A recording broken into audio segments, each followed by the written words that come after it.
Well, good morning. We're back again for another topic. We're going to cover this time around measuring of plant nutrition.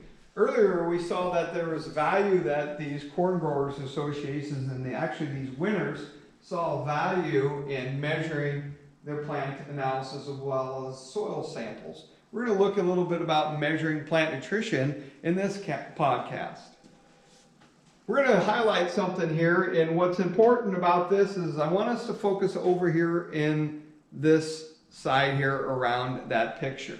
This is a picture that was done in Farmers Prize area up by Norfolk and Battle Creek. This was done in 2019. This picture was taken when these plants were V4. Okay, if you think about kind of the year that we had lots of rainfall early on. It started cold out there, and we saw some lower leaves look a little bit pukid. So what I highlighted here with this picture, above ground looks pretty good, towards the top of the plant. But as we get into that lower leaf, we saw some deficiencies that showed up here. Now, what we do is, if we're not measuring it with some type of plant analysis, we just start trying to guess what is causing that to show up. Now, if you look at just the deficiency itself down here, it's at the lower part of the plant. So that tells us we're now able to know that this is a nutrient that is mobile within the plant. So we can start selecting down what nutrient possibly could be impacting it. Next, we look at what is the symptomology showing us on that plant. On the lower leaves here that are showing it on both these plants, we've got on the outer edges burning or crisping that are showing up in yellow and oranges around that leaf. But it's not starting at that tip of the leaf, it's on the outer edges. So we can automatically know that if it's not starting at that tip, going down the midrib, that it's not a nitrogen deficiency. But most of the time when you just go out and walk into these fields, you would probably say that symptomology is showcasing a deficiency in this nutrient, which is potassium. And so you would probably say that's probably what's causing the issue.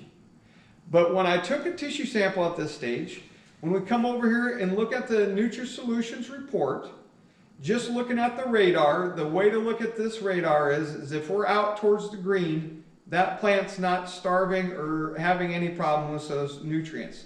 But once we start to get into these yellows and these reds, that's saying that nutrient is causing a problem for plant growth and development.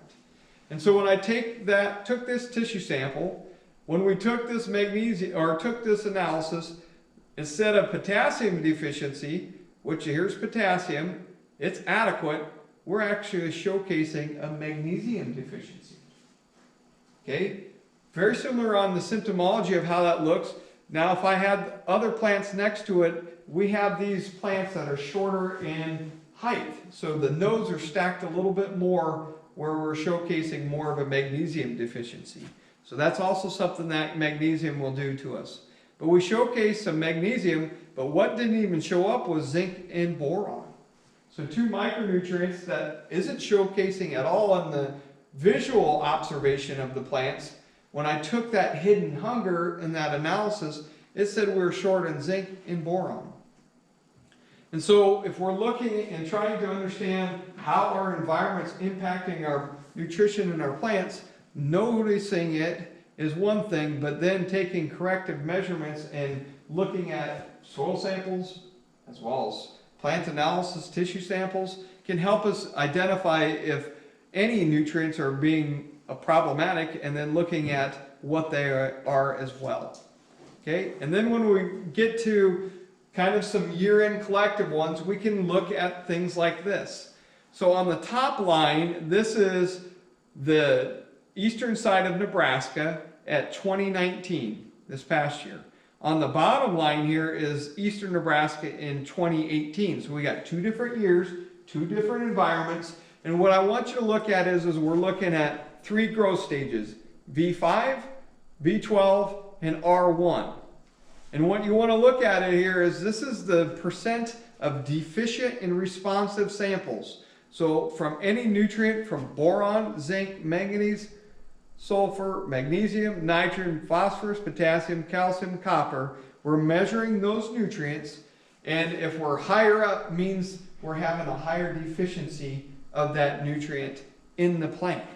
So if we look over here in 2019 at V5, I just showed you a picture of that plant at V4. It said it was deficient in zinc and boron.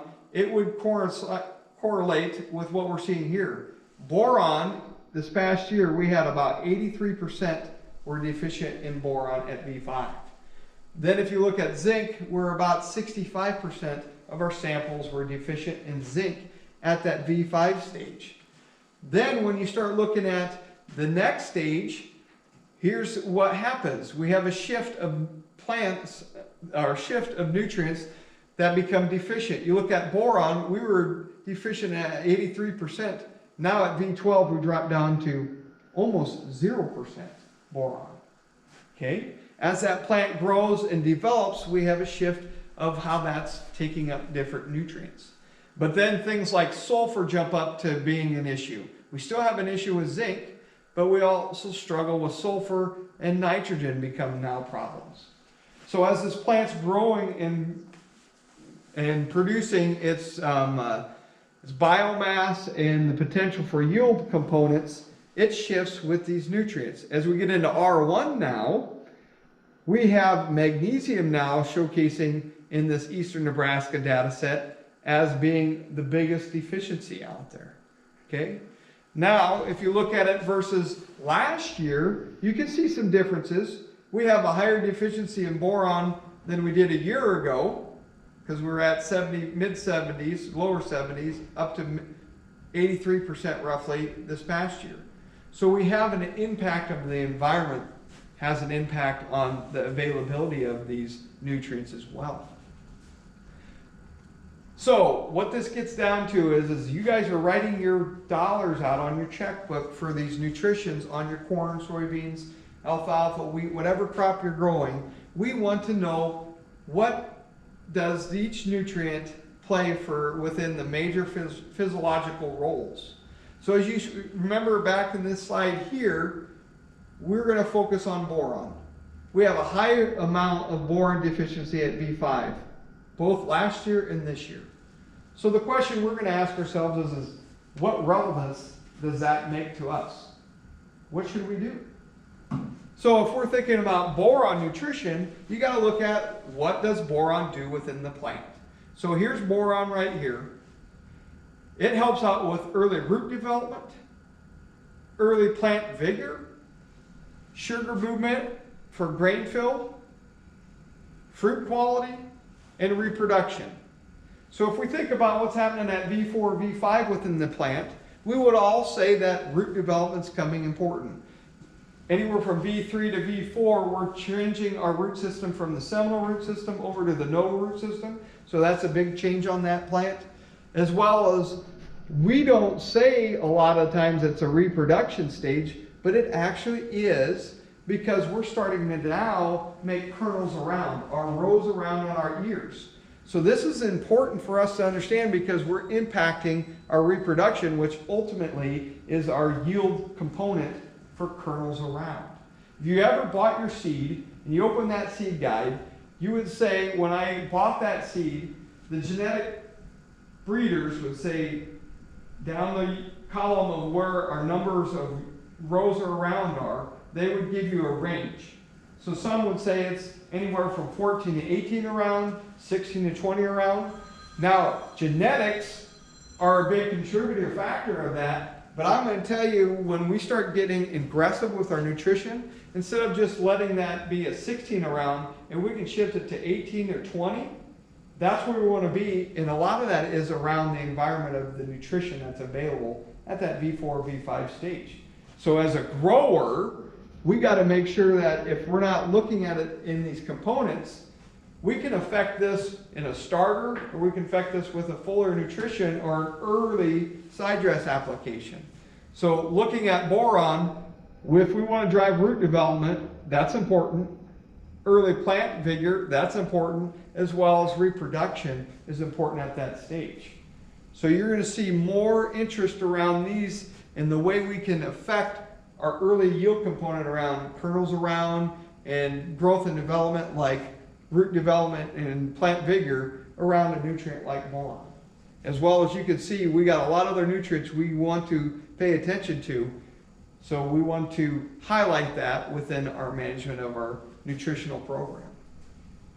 So last, if you got more questions or more thoughts around your nutritional program, how to measure it, you contact one of your Farmers Pride agronomists, and they're willing and able to help you around NutriSolutions for the year coming up in 2020.